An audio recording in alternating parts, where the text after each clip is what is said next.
ایسا plate form جس کو بھارت اپنے مقاصد کے لیے استعمال کرنے کی کوشش میں تھا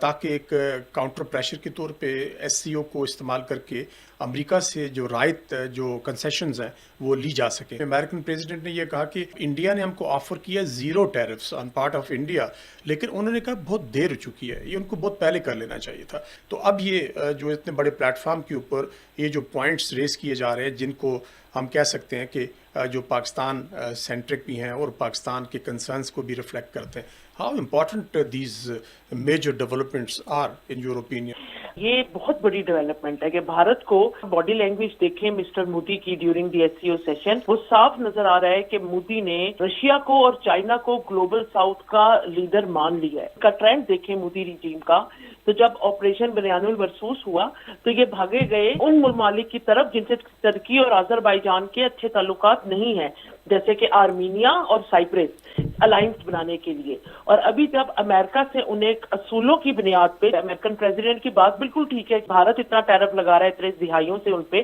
تو وہ کیوں نہ لگائیں. اس کا بجائے یہ کہ وہ ایک پروفیشنل جواب دیتا بھارت، وہ پھر الائنس اور ری الائنمنٹ کے لیے بھاگے گئے دوسرے ملکوں کے پاس،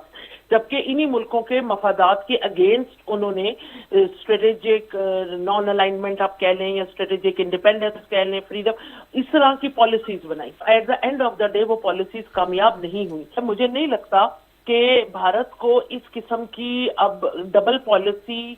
ہپوکریٹ پالیسی، جس کو میں اسٹریٹجک ہپوکریسی کہوں گی، اسٹریٹجک ڈسیپشن کہوں گی، اسٹریٹجک ڈبل پالیسی، جو کہ چانکیہ کوٹیلیا نے اپنی کتاب ارتھ شاسترا میں کسی بھی ہندو حکمران کے لیے بڑی ڈیٹیل میں بتائی ہے. Double policy as a part of a government